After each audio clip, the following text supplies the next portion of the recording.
Hello, everybody. How you doing today? It's a new day. It's a fresh day. I hope you're up shaking and baking. I always say that all the guests on the Paul podcast are stellar. They are amazing at what they do, and today is no exception. Today I've got with me author, amazing author, executive director of Wimbies. If you don't know Wimby, I don't know where you're sitting under. Happy New Year. I've got Omawumi Akingbongbe on the podcast. Did I get your name right, ma'am? Yes, you did. Thank you, Paul. Yes, you did. She's an amazing. One of the reasons why I wanted her to be on the podcast is because she's got a book on customer service, and I think I've experienced bad customer service in the UK and bad customer service in Nigeria. I thought it was exclusive to Nigeria, but it's Everywhere. very bad in the UK as well. Very, very bad. So I want to start by asking you a question. Tell me about your worst customer service experience. You don't need to name the name of the company, and then tell me about your best customer service experience, like a setup for this episode of the podcast. All right. Morning, Paul, and thank you for the opportunity to be here. Honestly, if we want to talk about the bad experiences, there are quite a whole lot of it. Mhm. Don't know if that is because the bad experiences tend to stick more. That's right. Based on what it is. So if I would share, now this is me sharing my own personal experience as a customer, not me as a service person. I think I've had an instance where I went to an organization supposedly supposed to be a service organization. Now, this means that they're not selling tangible products. Yeah. But service is what they render. Yeah. And I met the face of the company as it is, and there was no warmth in terms of welcoming me. No greetings. It was just more of, what do you want? How can I help you? And even after I had said what I wanted, it was still more, sit down there, we'll come back to you. And then I'm waiting. My time is important. I can clearly see that you're not busy. You're making a personal phone call. Oh, yeah. And there was just so many things that was not going right. And then I call your attention. I'm waiting. So you have to wait. You have to wait. So how long do I have to wait? I can't tell. So there was no measure of, okay, let me even plan. Do I need to go and come back and everything? And there was just no remorseful, just wait. So you either want this or you go.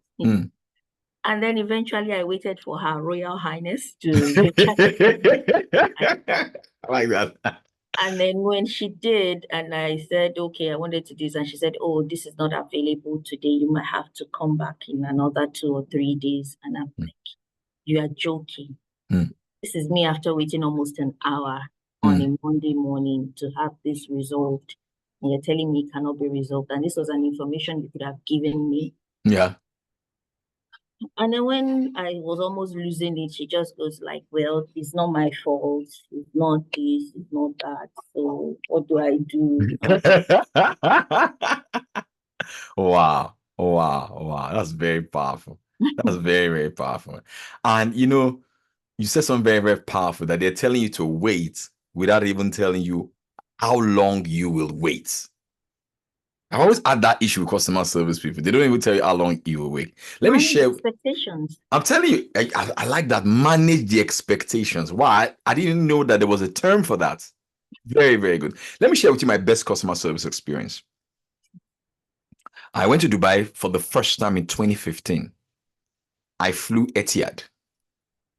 It was a great experience. But the icing on the cake was on my return. So I got to the airport in Abu Dhabi. I was hungry, so I wanted to go buy something to eat.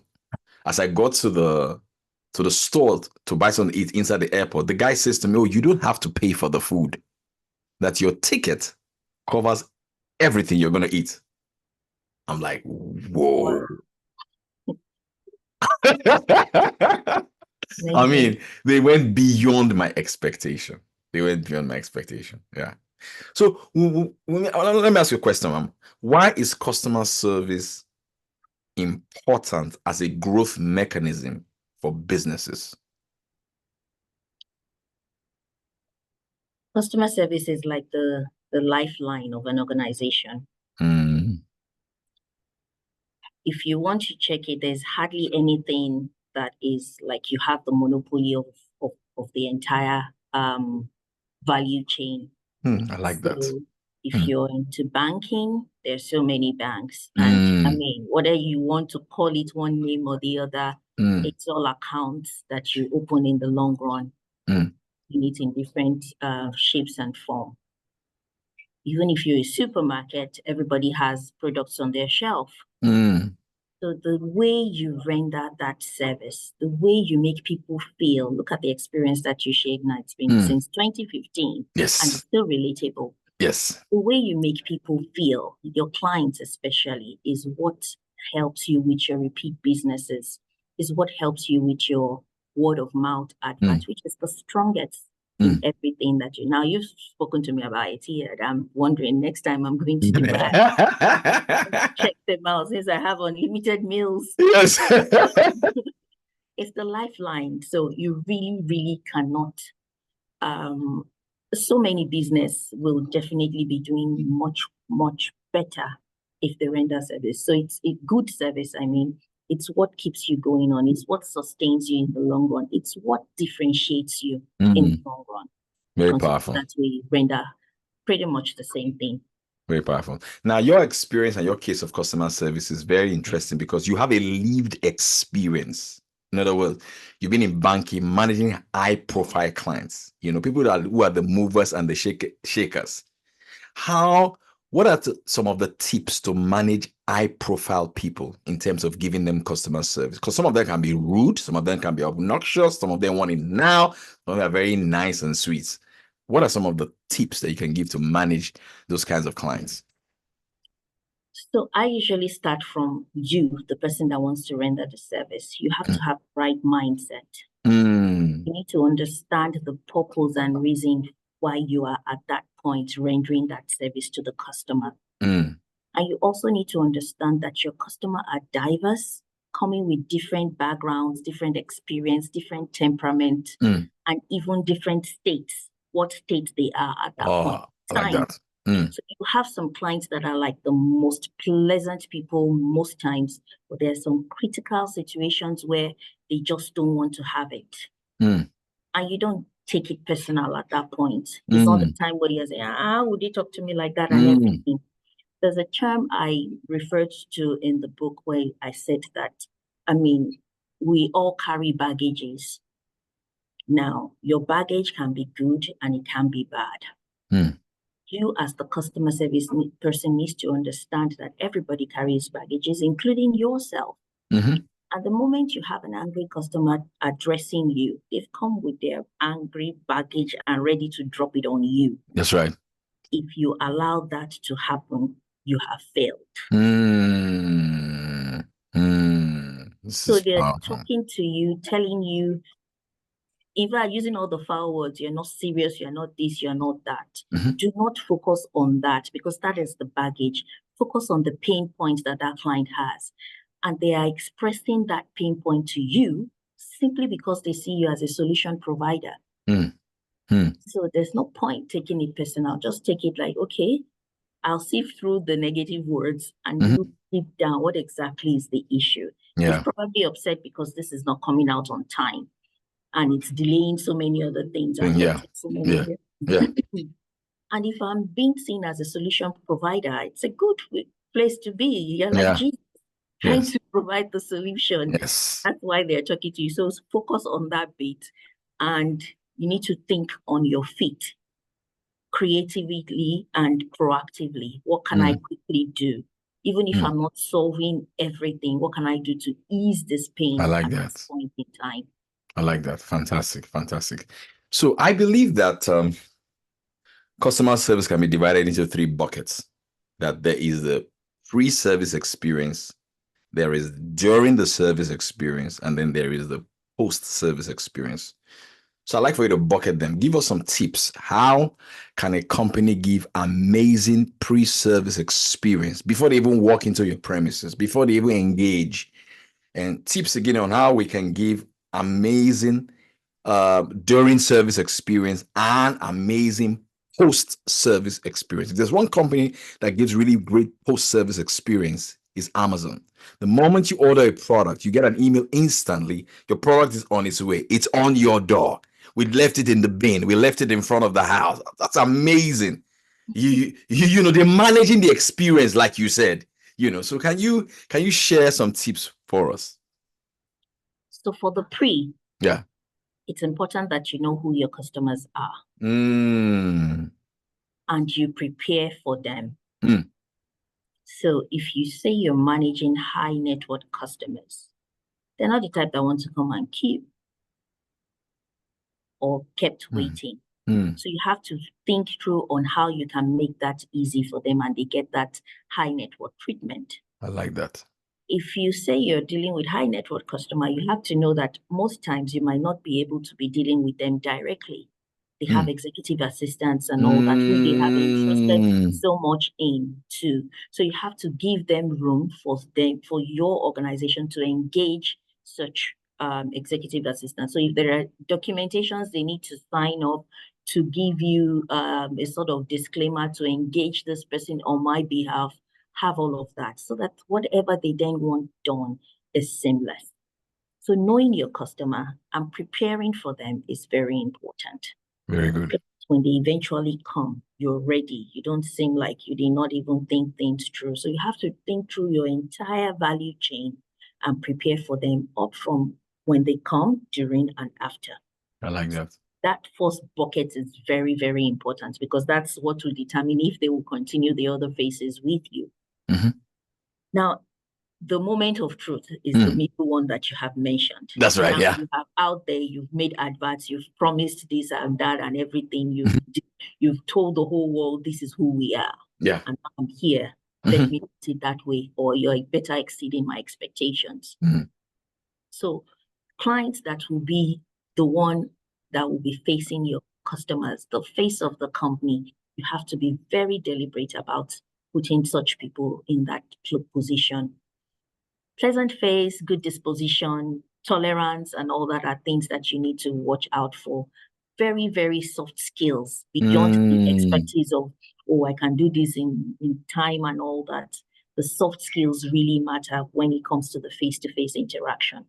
Now, it's a global village. You do have people that their interaction with you will be via just emails or phone calls. All of that matters too. Face-to-face, you can leverage a lot on body language to show them your demeanor and all of that. But on the phone, the different ball game, the tone of your voice, the ambience around you too. That's right. Noisy environment and all that. All those little things matter.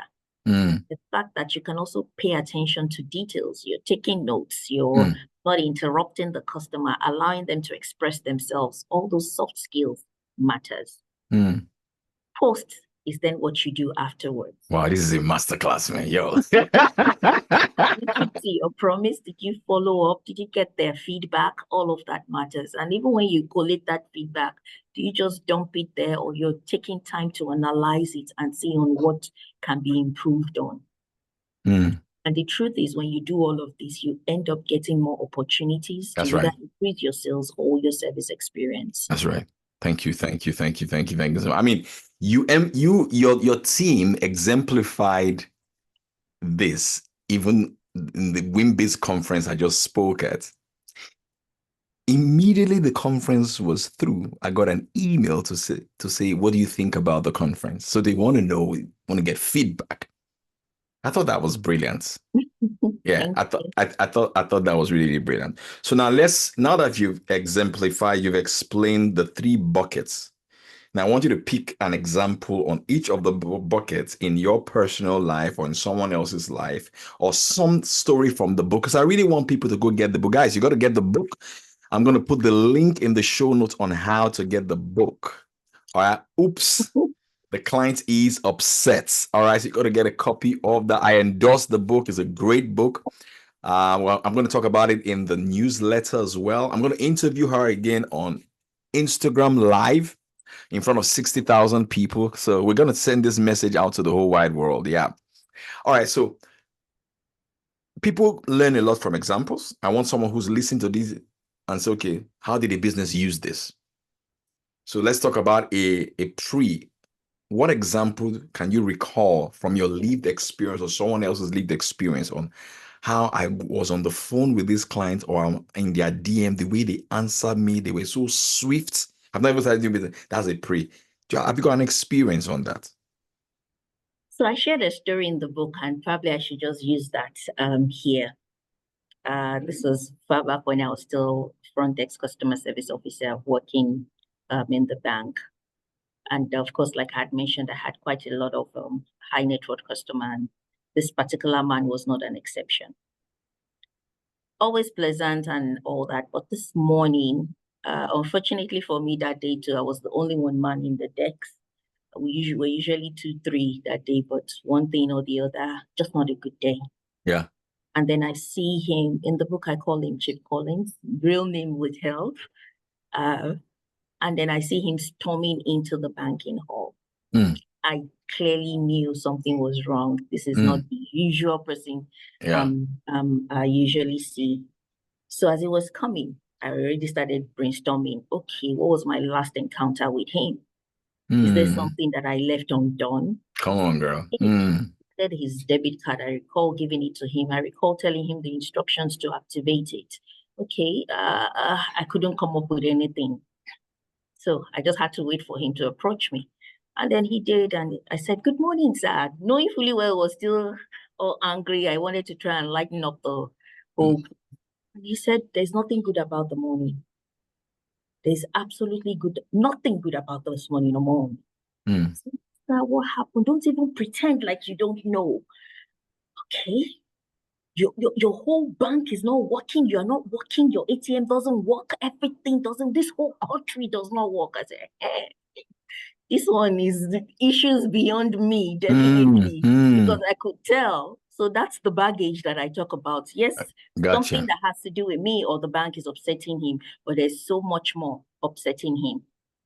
So I pleaded that he should sit down. He was not ready to do that.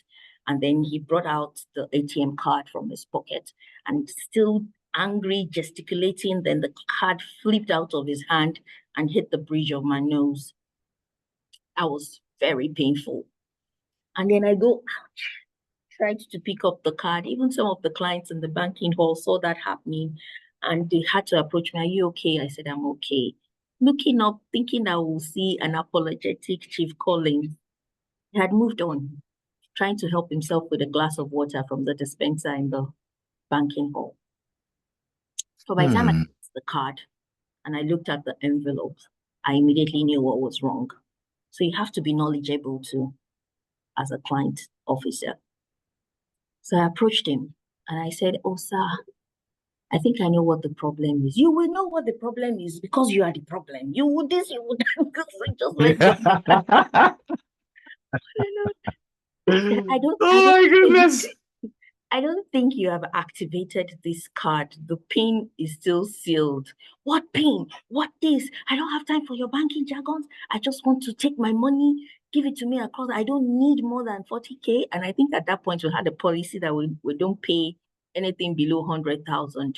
Yeah. So it was probably the time for me to start putting policy. No, we cannot do this for a PIN. That would have it would have escalated things. So you have to know what to say. Yeah. So I said, "You know what? Please, let's go to the ATM machine together and I'll help you with this. And I'm sure you'll be able to get your money." And then I got the threat. "If you take me to that machine and I don't get that money, I am closing my account today." I said, "Let's try it, please. Let's go." And as we were walking, I still tried to chat him up. "Hi, madam," and everything. Of course, he didn't answer me. Then we got to the machine, plugged in. I said, "Please use this PIN, activate, change it, blah, blah, blah, blah, blah." And then he did. "You can make your withdrawals now." And he was able to make his withdrawal. I felt victorious. I thought this is the part that Chief is going to tell me, "Okay, mommy, sorry, well done," and everything. But he just collected his money, said, "I don't need this envelope again." I said, "Yes, sir, you don't." Then he gave it to me and he left. I said, "See this man, not even well done, thank you." Yeah. Dove it and all that, but he moved on. And I came back doing my stuff. 3 weeks down the line, then he came back. Apologetic face this time. And he said, "Oh, my dear, Pele, how were you? How's your nose? I'm so sorry. I'm wondering 3 weeks after, you're checking on my nose now." Then he explained his ordeal, that morning he was attacked by an armed robber. As he was driving out of his compound, these armed robbers barged into his compound, and then his wife saw what was happening from inside and also ran outside. They took his briefcase, but I think the way the wife came out, they were shocked, and one of them ended up hitting the wife with the gun on her head. So he rushed the wife to the hospital. Hospital needed payments. He was coming to the bank to just use the ATM. I see. Not activated it. I gotcha. Checkbook and everything. So he was already, and then exactly, and then you get the card they gave me is not working, and then they were telling me I can't withdraw 40K from the stock. I explained. I said, "Oh, sorry, how's madam now? She's fine now. We thank God. This, that, and everything." So that was his baggage. And I could have been taking it personal that you know him that didn't know what to do. After I gave him the pin, I gave him the instruction, like this, like that, and everything. But he's very grateful, and he's still a good friend of mine, even now that I've left the bank, and we still do business in one way or the other. So in the long run, it works for you when you're able to manage such better. Oh my God, this is such a heartwarming story. It just reminds me of what Stephen Covey said in his book, The 7 Habits of Highly Effective People, that a lot of times we should seek to understand before we are understood. Wow, mommy, this is so heartwarming. This is very, very, very, very heartwarming. So I want to ask you one more question before I let you go. I know that you're very busy. Guys, again, get the book. So the question I want to ask you, I'm sure you face, anyway, you really answered it really with this Chief Collins story about how you handle an angry customer. But can you share some frameworks? I like frameworks. So okay, step 1, accept, because I found out something, correct me if I'm wrong, I don't know, when customer service is bad in the UK, they don't tell you sorry. They don't tell you sorry. They just try to solve the problem. They don't say sorry. So do you have a framework of, resolving a angry customer? So, I mean, I do. Okay, sure. But one thing I wanted to put out first of all is that I'm not trying to undermine the fact that it's easy to manage angry people. It's difficult. It is difficult. And I have seen how over the years, if you do not prepare to manage them, it affects you. Yeah. It affects your self-confidence. It affects your self-esteem. It could be a major problem for you, especially as a client facing person. Yeah. That you get the doses back to back. You can have more than 3 in a day and then 15 in a week. Yeah. And depending on how well your organization has prepared for this. Yeah. So in the bit of the framework, there's the bit for you, the client person, and there's the bit too for the organization. That's right. So for you as an individual, I came up with a framework of 8 steps. Okay. I have the acronym PLEA RIFT to break it down. PLEA. So P there means personal. It's not. So don't take it personal. The second one, which is L, is that you listen. It's very, very important. In fact, listening when it comes to customer service is a major skill that you have to have. And there's a difference between listening and hearing. When you listen, you're listening not even to the abusive words. You can hear that and just leave it. Listen is the one that you assimilate, just like you mentioned about trying to understand. Exactly. So that's what you're doing when you're listening. And listening is not, some people, they are listening to respond. Like, oh, yeah, let me give you a buzz. It's very different. You're listening genuinely to want to understand what the pain point is, because the solution provider. Yeah. Next to that will be empathy. Now you need to sit in the client's shoes. There's some things that, it's our policy. that's the way we do it here, is the way you can think sometimes. But when you're listening by sitting in the client's shoes, you can understand that, look, this person, like Chief now that wanted to take his money across the country, so I can start saying, oh God, no, it's not possible. You know, it's our policy. You cannot do this, and I can choose to focus and channel energy on that. So, on that plea bit is apologize. Apologizing now does not mean you are even wrong. You can simply be saying, sorry, you feel this way. Sorry, this has been your experience. Whether the person is right or wrong, the fact that it's upset and communicating a pain is enough for you to say sorry. That really calms things down. Rift on the other leg, which is the fall bit, is to recreate. Now, this person has expressed himself, he has stopped, he has put all sorts of mumbo jumbo in the middle of what is just the tiny issue. And you just clarify that is what the issue is. Are you saying that your card is not working even after you had put it in? Is what we're talking about. I don't know whether I should go through the entire framework or get your people to get No, don't go through the entire framework. They've got to get the book. If you guys want the full framework, go get the book. The link is going to be in the show notes. Get it. It's going to be on the YouTube show notes. Go and get the book. I think this is a good place to wrap it up. This has been a great masterclass, ma'am. Very, very good masterclass. I'm happy that we had this conversation. I learned a lot myself, so I like the fact that you're not just a teacher, a consultant on customer service, but you have a lived experience with it. So it's totally different. You are looking at it from two perspectives now, from a teacher and then from someone who have actually experienced it, both the highs and the lows of customer service. So if people want to get in touch with you, check out more of what you're doing in Wimbiz and other aspects of your business, where should we direct them to? Is it your Instagram page? Is it your YouTube? Where should we direct them to first? At least like the first port of call. My Instagram page will be the most active for now. And then I'm also active on LinkedIn. Great. So I'm always send a DM. Great. Sure you get a response.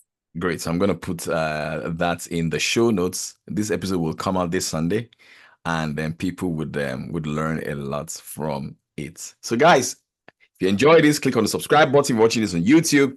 If you're listening to this on Spotify, click on the subscribe button. On Apple Podcasts, click on the follow button. Drop a comment. Send me a DM.